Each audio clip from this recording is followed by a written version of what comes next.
Good evening, band.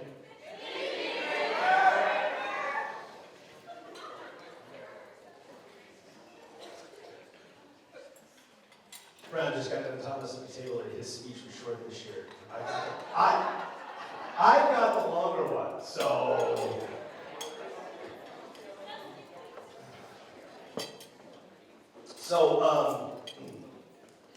I wanted to say that I'm glad we're all here tonight to celebrate and congratulate all these young people having a great marching season. I would first like to thank all of our marching band staff for all the help that they've done. Chris Cooper, Zach Thomason, Colin Shannon, Kelly Backer, City Figueroa, Heather Clutch. All the hard work and dedication you guys have given these students and not gone unnoticed. We're all very extremely thankful for the work that you guys put in and the work that you do for the students, so thank you for that. I would also like to thank all of our middle school band directors, Jennifer Brown, Jimmy Hahn, and Lee Fiasco.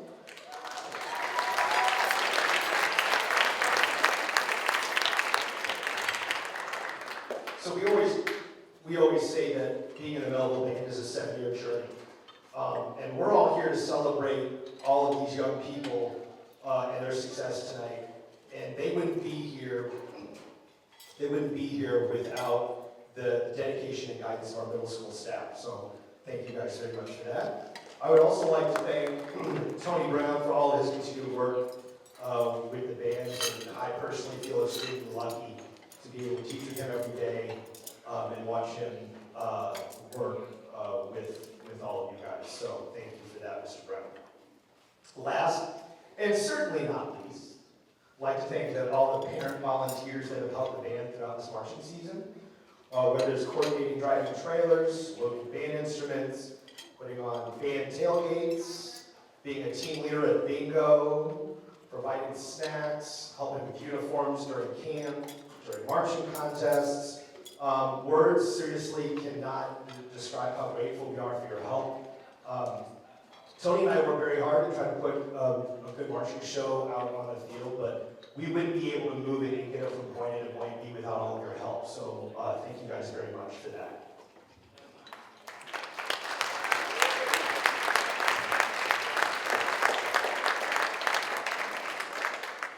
So at this point every year, with every band banquet that we have, when I try to sit here and try to reflect on the season, I always try to find and put into words why we do what we do.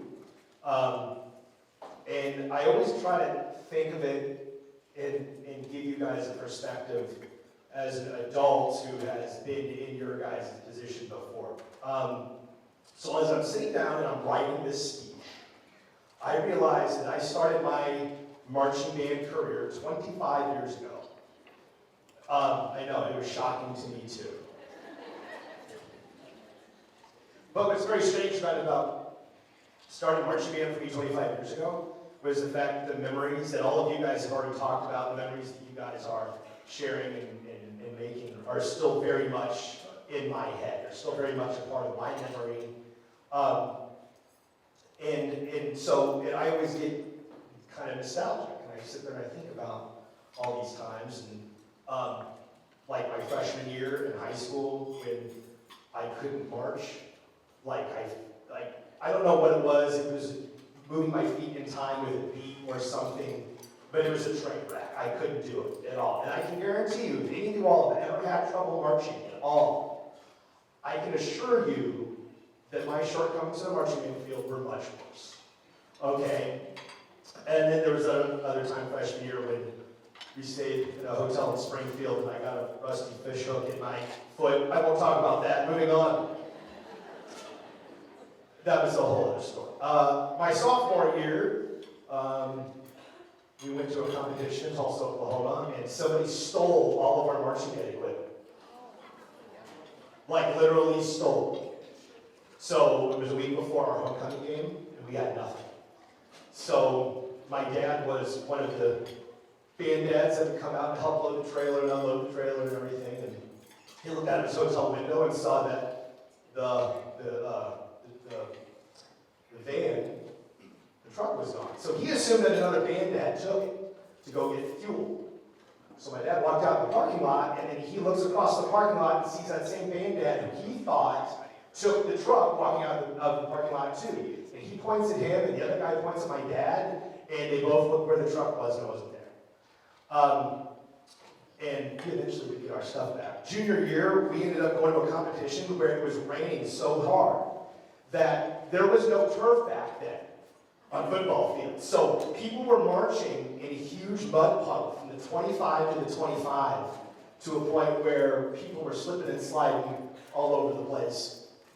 My senior year, we ended up going to the Fiesta Bowl, and we took a 3-hour train ride to go see the Grand Canyon. It was going to be magnificent.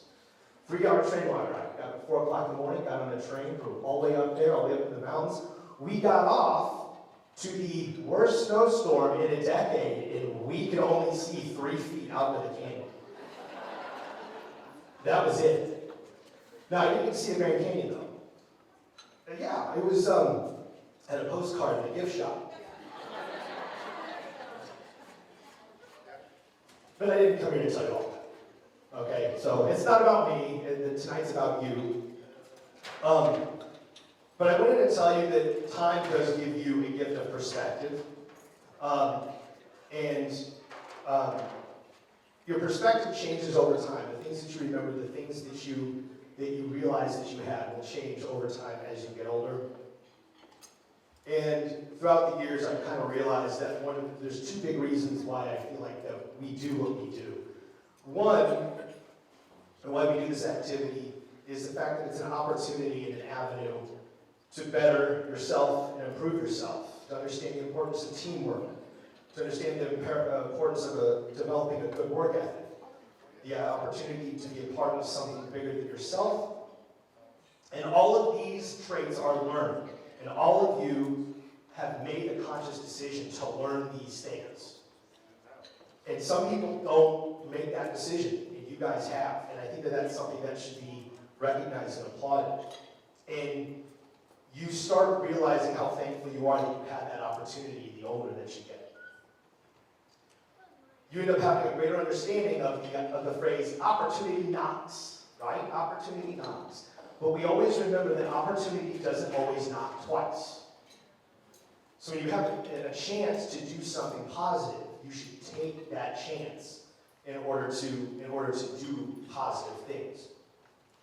And the second thing that you take away from, and if the senior speeches and any of my stories and anecdotes are something or any indication, you end up making memories for your life that you'll never forget. And I think the thing that we also take away from is the people we make those memories with. The people that I have come in contact with in my life because of this activity, there are things and experiences that connect us that we are always connected with. No matter what we are, no matter where we are, no matter how far, how many miles it is, how many years it's been, the thing that binds us together and creates that relationship are the memories that we have created. These friends that the friends that you make in this activity will be forever connected to you. And that connection will be there forever. And in 25, 30, 35, doesn't matter how many years, you're not going to remember what place you got.